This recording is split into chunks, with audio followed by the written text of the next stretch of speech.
Hello, I'm Mike Hensley, 52 years old, just a regular guy from Ohio who thought loyalty meant something. Mike stood in the kitchen of his childhood home, the old refrigerator humming in the background. The house on Maple Drive wasn't much, cracked linoleum floors, faded curtains, but it was his anchor. He wiped his hands on a dish towel, his mechanic's fingers rough from years at the auto shop, and glanced out the window. The backyard garden, once his dad's pride with its rows of tomatoes, was now a mess of weeds. Tom Hensley had been gone 3 months, taken by Parkinson's after a 6-year fight, and the silence still stung. Mike had been there for it all. The tremors that started small, the doctor's visits, the nights when Tom couldn't lift a glass without spilling. 2 years ago, Mike moved back in, leaving his apartment and cutting work hours to care for him. He'd promised his dad he'd keep this house standing, a piece of their family's heart. Now, at 52, with gray creeping into his dark hair, Mike figured that promise would be honored. The phone rang, cutting through his thoughts. He grabbed the old rotary off the wall, Bill Carter's name on the caller ID. His stomach knotted. "Hey, Bill," Mike said, voice steady. "Mike, you doing okay?" Bill, the family lawyer, had that calm tone honed by years of small-town disputes. "Getting by. What's up?" "We're reading your dad's will tomorrow, 10 o'clock at the office. You in?" "Yeah, I'll be there. Who else?" "Linda's flying in from California. Ruth's coming too." Mike's jaw tightened. Linda, his older sister, hadn't bothered with Ohio or their dad in years. She'd ignored Tom's decline, sending a check once in a while like it made up for it. "All right," he said, pushing down the irritation. "See you then."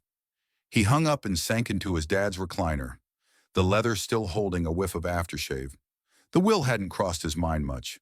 The house, worth maybe $180,000, felt like his by right. Not greed, just fairness. Linda didn't care about it. She'd want cash and leave the rest. That's how it'd go, he told himself. Morning came fast. Mike pulled his Ford pickup into Carter & Sons law office, a brick box off Main Street. October air bit at his flannel jacket as he sipped gas station coffee. Black, no sugar, and stepped inside. Patty, the receptionist, waved him back. "They're ready, hun." The conference room smelled of stale coffee. Bill sat at the table, papers stacked, glasses low on his nose. Aunt Ruth, Tom's sister, gave Mike a warm nod from her seat. Then there was Linda, 55, blonde highlights, tapping her phone in a blazer that screamed California money. She looked up, flashing a fake smile. "Hey, Mikey," she chirped. "Been a while." "Yeah," he muttered, sitting by Ruth. "Guess you've been busy." "Real estate's nuts out west," she said, shrugging. "You know how it is." Mike didn't reply. He turned to Bill. "Let's do this." Bill cleared his throat. "We're here for Tom Hensley's will, signed 6 weeks before he passed. Here we go." He started reading. "To my daughter, Linda Marie Hensley, I leave the property at 1427 Maple Drive, house and contents, plus my savings account, $32,000. Mike's breath caught. The house, his house, to Linda. He stared at Bill, waiting. "To my son, Michael Thomas Hensley, I leave my 1998 Ford F-150 and $5,000 from my checking account." The words sank in like lead. The truck he already drove and $5,000. That was it. Linda got everything else. His hands clenched under the table. She leaned back, smirking faintly. "Guess that's settled. I'll get the house appraised. Market's hot. Should sell fast." "Sell it?" Mike's voice cracked, louder than he meant. "You're selling Dad's house?" "Yeah, Mike," she said, blinking. "I'm not moving here. I'll split the cash with you after." "Split it?" He leaned forward, heat rising. "I was here, Linda. I took care of him. You didn't even show up." Her eyes narrowed. "Don't guilt trip me. Dad chose this. It's not my fault." "Chose it?" Mike snapped. "He could barely talk when you visited. What did you do to him?" "Enough," Ruth cut in sharp. "This is about Tom, not you two." Bill nodded. "She's right. This is what he signed. Questions later, Mike." Mike sat back, chest tight. Linda scrolled her phone again, smug. Ruth squeezed his arm, steadying him. He stayed quiet as Bill droned on.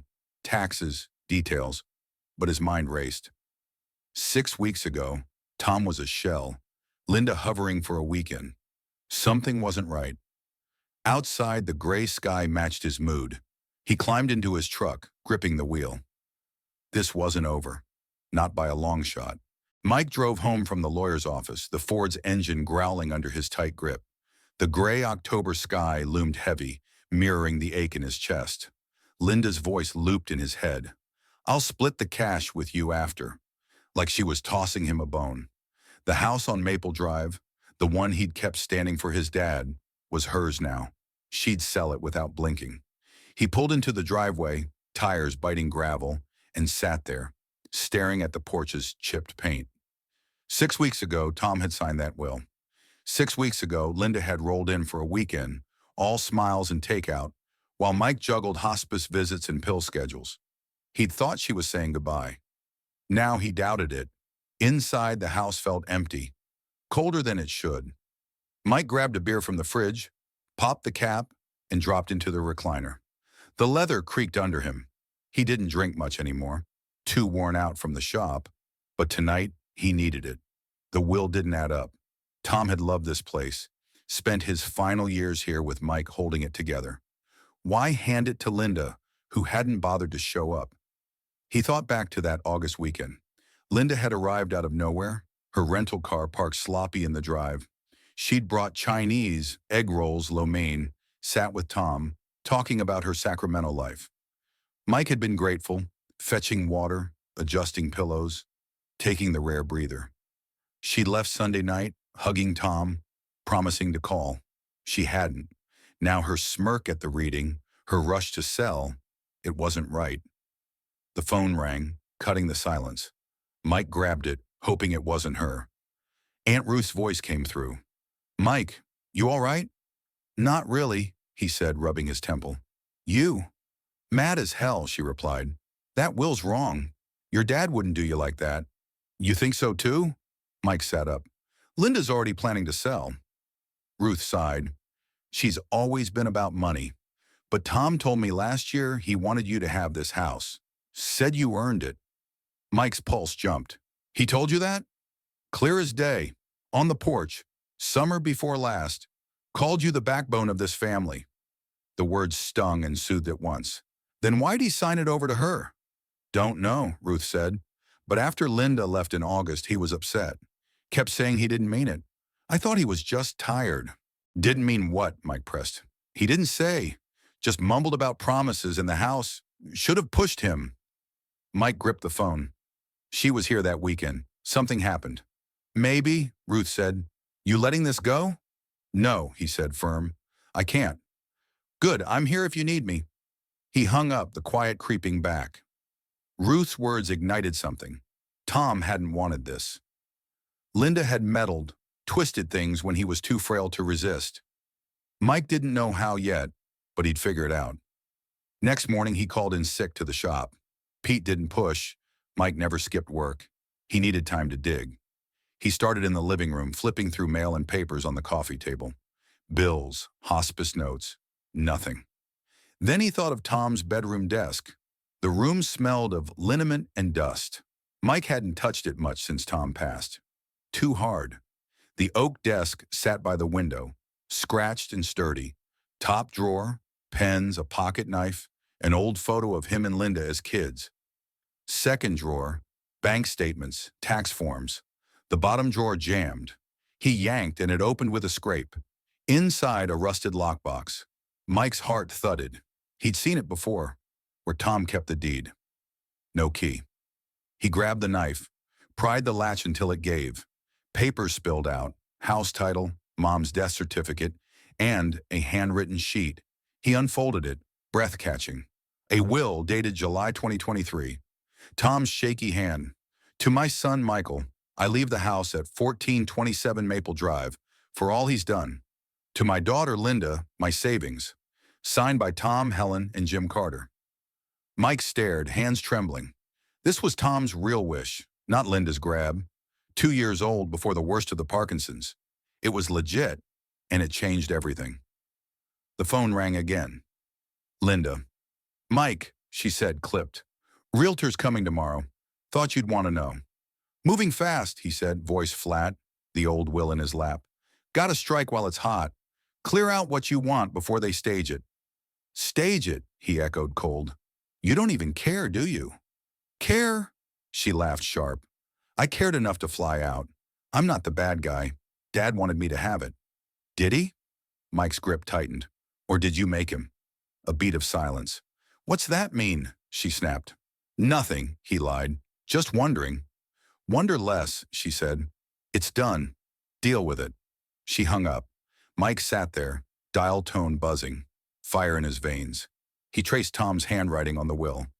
Linda thought she'd won. She was wrong. That afternoon, he drove to Helen Carter's, lockbox under his arm. Helen, 60-something and wiry, lived 2 doors down, Tom's old friend, the soup-bringing kind. She opened the door in a faded apron, eyes narrowing. Mike, what's going on? He set the box on her kitchen table, pulled out the will. You signed this, right? 2 years ago? She squinted, nodded. Yeah, me and Jim. Tom wanted it official. Why? There's a new will, Mike said low. From August. Gives the house to Linda. Helen's face tightened. That's not right. Tom never mentioned changing it. He didn't tell you. Mike leaned in. What about Linda's visit? She frowned. She came with some guy. A lawyer, I think. Tom was bad off, barely talking. Saw them with papers in the living room. Didn't like it. Was he okay with it? Mike asked. No, she said firm. Next day I brought cookies. He was upset, said he didn't want to lose the house, thought he meant selling it himself. Mike's jaw clenched. He didn't. She pushed him. You think she forced him? Helen's eyes widened. Don't know yet, he said, but I'll find out. She touched his hand. Tom loved you, Mike. He wouldn't do you wrong. I know, he said, throat tight. That's why I'm fighting. Back home, Mike sat in the recliner, the old will beside him. It was coming together. Linda's visit, the lawyer, Tom's distress.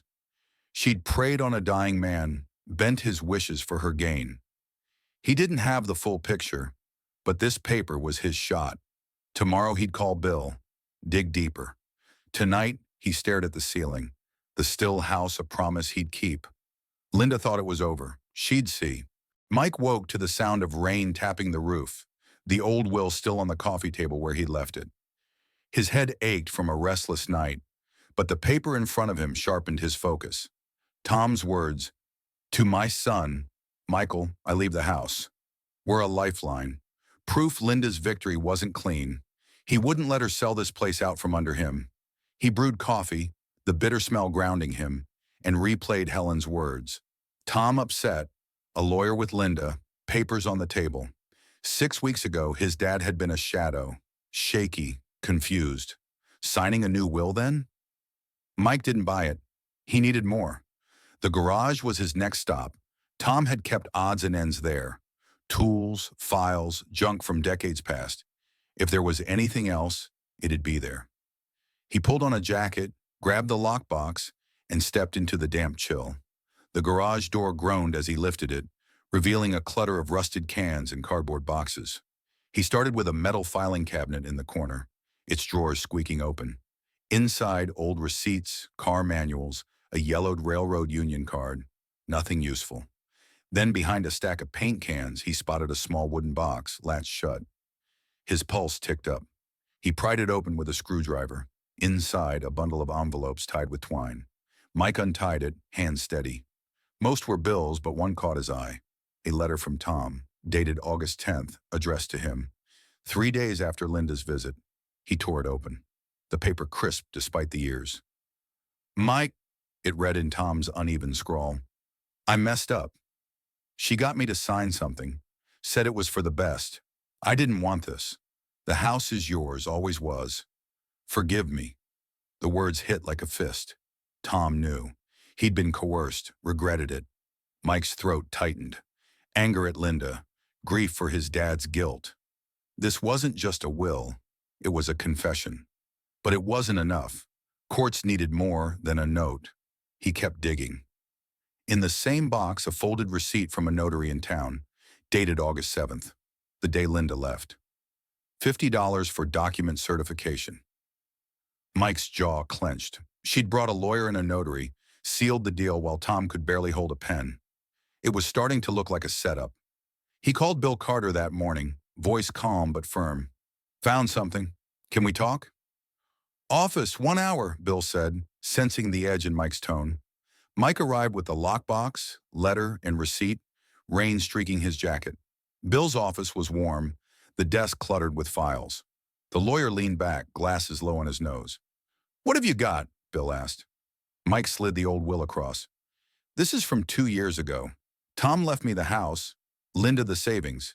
Helen and Jim signed it. Bill scanned it, brow furrowing. It's valid, but the new one's later.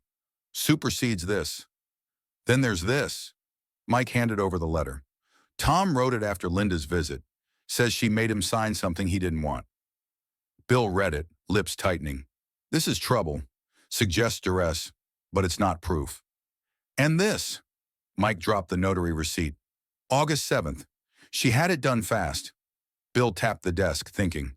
Could mean she pushed him, but we need more. Witnesses, records. The new will's notarized too. Looks clean on paper. Clean?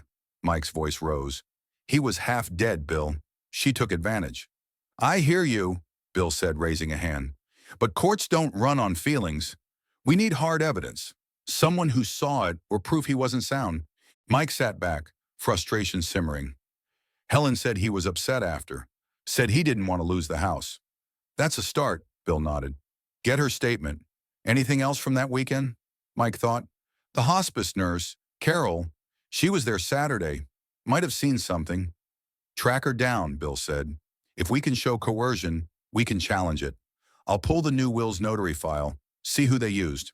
Thanks, Mike said, standing. This house is mine. I'm not losing it. Bill gave a small smile. I know, we'll fight it. Mike found Carol's number in Tom's old phone, a scratch flip model on the kitchen counter. She answered on the third ring, voice tired but kind. Mike, how you holding up? Been better, he said. Need to ask about August, Linda's visit. A pause. That weekend was rough. Your dad was fading. Couldn't sit up much. Did you see her with him? Mike asked. Yeah, Saturday afternoon. She came with a guy in a suit. They were in the bedroom, door half open. I heard her talking fast. Something about signing now. Tom sounded shaky, said, I don't know a couple times. Mike's grip tightened. She push him? Didn't see it, Carol said, but he was agitated after. Kept asking for you. Said he needed to fix something. Mike's chest ached. He didn't tell me. He wasn't himself, she said softly. I'm sorry, Mike. Would you tell a lawyer that? He asked. Damn right, she said. He deserved better. Thanks, Carol, he said, hanging up. Another piece. Tom rattled, Linda pressing. It was building. That afternoon, Linda called again. Mike braced himself. Realtor's here, she said, smug. House looks good. Should list high. You're quick, he said, cold. Business, Mike. You should pack up soon. Not yet, he said. Found a letter from Dad. Says you made him sign something. A sharp intake of breath. What letter? After you left, he said. He didn't want this. That's nonsense, she snapped, but her voice wavered. He signed it fair and square. Did he? Mike pressed. Or did you lean on him? You're grasping, she said. It's done. Stop digging. She hung up, but the crack in her tone told him plenty. She was rattled. Good. Mike sat in the garage that night, rain drumming overhead, the letter in his hands. Tom's regret stared back at him, a quiet plea. Linda thought she'd buried this, but she'd underestimated him. He had the old will, the letter, Carol's word, enough to start. Tomorrow he'd push harder, get Helen's statement, chase the notary. The house wasn't hers yet. He folded the letter, resolve hardening. This was war now. Mike stood in the kitchen the next morning, coffee mug in hand, staring at the old will and Tom's letter on the counter. The rain had stopped, leaving a damp stillness outside. He'd slept little, his mind churning with Carol's words. Tom asking for him, rattled by Linda's push. The pieces were there, the old will, the letter, the notary receipt. Now he'd turn them into a weapon. He called Helen first. She picked up quick, voice steady. "Mike, you okay?" "Need your help," he said. "That weekend Linda visited. Willing to swear Tom was upset after?" "Absolutely," she said. "He was a mess. Kept saying he didn't want to lose the house." "I'll write it down, sign it." "Thanks," Mike said, relief flickering. "Means a lot." "Tom'd want this," she replied. "You're doing right." He hung up, then dialed Bill. The lawyer answered mid-sip of coffee, coughing slightly. "Got Helen's statement coming," Mike said. "Carol, too. She heard Linda press him." "Good," Bill said. "I pulled the new will's notary file. Guy's local, works out of a strip mall. Signed it August 7th, same day as your receipt." "Tom could barely hold a pen then," Mike said, voice tight. "Exactly," Bill said. "If we get Carol and Helen on record, plus that letter, we can argue duress. I'll call the notary, see if he'll talk." "Do it," Mike said. "I'm not letting her take this." "On it," Bill said. "Sit tight." Mike set the phone down, his pulse steady but hard. He had a case building, witnesses, documents, a timeline. Linda's smugness wouldn't hold up much longer. Midday, he drove to Helen's to pick up her statement. She handed him a typed page, her signature bold at the bottom. "Saw the realtor's car at your place," she said, frowning. "Linda's moving fast." "Too fast," Mike said, folding the paper. "She's nervous." "Should be," Helen said. "You've got this, Mike." He nodded, a quiet thanks in his eyes, and headed back. The realtor's car, a shiny SUV, was still in the driveway, Linda's rental beside it. Mike parked across the street, watching. She was staging the house already, erasing Tom's life like it was nothing. His hands tightened on the wheel. His phone buzzed. "Bill." "Notary's shaky," Bill said. "Says Linda brought Tom in, frail as hell. He signed, but the notary didn't ask questions. Linda paid cash, rushed it." "She dragged him out?" Mike's voice rose. "He couldn't even walk then." "Sounds like it," Bill said. "He's scared now. Might testify if we push." "Push him," Mike said. "Hard." "Will do," Bill said. "We're close." Mike hung up, staring at the house. Linda hauling Tom to a notary, weak and confused. It lit a fire in him. She hadn't just twisted his arm. She'd broken it. That afternoon, Linda knocked on the door. Mike opened it, face blank, the papers tucked away. She stood there, arms crossed, realtor hovering behind her. "Mike," she said, tone sharp. "Realtor needs access tomorrow. Pack what you want." "Tomorrow?" he said, cool. "Moving quick." "It's business," she snapped. "You gonna fight me on this?" "Found something," he said, stepping closer. "Dad's letter. Says you made him sign." Her eyes flickered, but she held firm. He was old, confused. "Doesn't mean anything." "Does to me," Mike said. "Carol heard you push him. Helen saw him after. Notary's talking too." Linda's jaw tightened, a crack in her armor. "You're bluffing." "Am I?" He leaned in. "Why'd you drag him out that day? He couldn't walk." She flinched just for a second. "He wanted to sign. I helped," Mike echoed, cold. "We'll see what a judge says." She glared, then turned to the realtor. "We're done here." They left, her steps quick, the SUV peeling out. Mike shut the door, heart pounding. She was rattled. Good. He'd hit a nerve. That night he sat in the recliner, Helen's statement in Tom's letter in hand. Bill called again. "Notary's in," Bill said. "Says Linda pressured him to skip checks." Tom looked out of it. "He'll swear to it." Mike exhaled, a weight lifting. "That's it then." "Close," Bill said. "With Carol and Helen, we've got a shot. I'm filing tomorrow. Emergency hearing to freeze the sale." "Do it," Mike said. "She's not taking this." "Sleep tonight," Bill said. "We're almost there." Mike hung up, the house quiet around him. He traced Tom's handwriting, a silent promise kept. Linda thought she'd outsmarted them. Tomorrow she'd learn different. Mike woke early, the house silent except for the faint drip of the kitchen faucet. Today was it, the hearing Bill had rushed through. He pulled on a clean flannel, grabbed the lockbox with Tom's letter and the old will, and headed out. No coffee, no nerves, just a steady fire in his gut. Linda wasn't taking this place, not after everything. The courthouse was a squat brick building downtown, packed with small-town folks settling small-town fights. Mike met Bill outside. The lawyer in a wrinkled suit, briefcase swinging. Ready? Bill asked, clapping his shoulder. Yeah, Mike said, voice firm. Let's end this. Inside, the hearing room smelled like old wood and dust. Mike sat beside Bill, scanning the crowd. Helen was there, nodding from the back. Carol, too, arms crossed, ready to speak. Aunt Ruth gave him a thumbs up from the front row.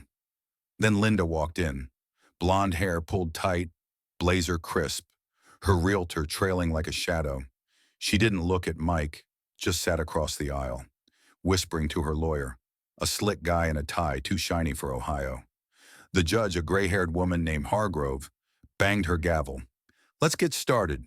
We're here on an emergency motion to contest the will of Thomas Hensley. Mr. Carter, you're up. Bill stood, papers in hand. Your Honor, we're challenging the August will that gave the house at 1427 Maple Drive to Linda Hensley. We've got evidence it was signed under duress. Linda's lawyer jumped up. Objection. This is speculation. The will's notarized, legal. Sit down, Hargrove said sharp. I'll hear it out. Go on, Mr. Carter. Bill laid it out, calm but cutting. 2 years ago, Tom Hensley wrote a will leaving the house to his son, Mike, for years of care, signed by 2 witnesses, Helen and Jim Carter. August this year, a new will flips it to Linda.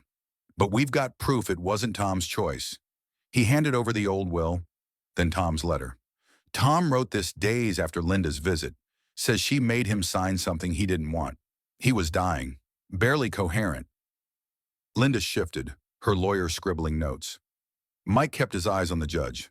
Bill kept going. Carol Evans, hospice nurse, saw Linda pressuring Tom that weekend. He was agitated, asking for Mike. Helen Carter saw him after, upset, saying he didn't want to lose the house. And the notary admits Linda rushed it, cash in hand, with Tom too weak to question. Hargrove took the papers, scanning them. Witnesses? Helen went first, voice steady. Tom was my friend 40 years. After Linda left, he was a wreck. Said he didn't mean it, wanted Mike to have the house. Carol followed. I heard her push him. Sign now, she said. He kept saying, I don't know. He wasn't himself. The notary, a nervous guy in a cheap suit, fidgeted. She paid me to notarize fast. Tom looked bad, shaky, out of it. I should have stopped it. Linda's lawyer stood smooth. This is hearsay. Tom signed willingly. Parkinson's didn't mean he was incompetent. The new will's valid, Bill fired back. Incompetent or not, he was coerced. Letter proves it. Witnesses back it. Notary admits it was shady. Hargrove raised a hand. Enough. Ms. Hensley, anything to say? Linda stood, chin high. Dad wanted me to have it. I was there for him. He changed his mind. That's all. Mike couldn't hold it in. He stood, voice low but clear. You were there 2 days, Linda. I was there 6 years. Doctors, nights, everything. You dragged him to a notary when he couldn't walk. That's not love. That's greed. The room went quiet. Linda's eyes flashed, but she didn't answer. Hargrove tapped her pen, then leaned forward. I've heard enough, she said. The August will's got holes. Duress is clear. The letter, witnesses, notary story line up. The old will stands. House goes to Michael Hensley. Savings to Linda. Sales frozen. Done. The gavel hit. Mike exhaled. A weight lifting. Ruth clapped his back. Helen grinned. Linda sat stiff, her lawyer muttering. She shot Mike a glare as she stormed out, realtor scrambling behind. Bill turned to him, smiling. You did it. We did it, Mike said, shaking his hand. Thanks. Back home, Mike walked through the house, the quiet comforting now. He stopped at the garden, overgrown but his. He'd plant something soon, maybe tomatoes like Tom used to. For now, he sat on the porch, the old will and letter beside him. Justice felt good, not loud or flashy, just right. Linda texted later, short, bitter. Keep your damn house. He didn't reply. She'd fade back to California, chasing her next deal. This place was his, like Tom wanted. That night he cracked a beer, raised it to the sky. Got it back, Dad, we're good. The stars winked back, and for the first time in months, Mike smiled. If this story resonated with you, don't just keep it to yourself. Hit that like button, subscribe for more powerful stories, and let me know your thoughts in the comments. Your voice matters, and I read every single one. Thanks for watching, and I'll see you in the next one.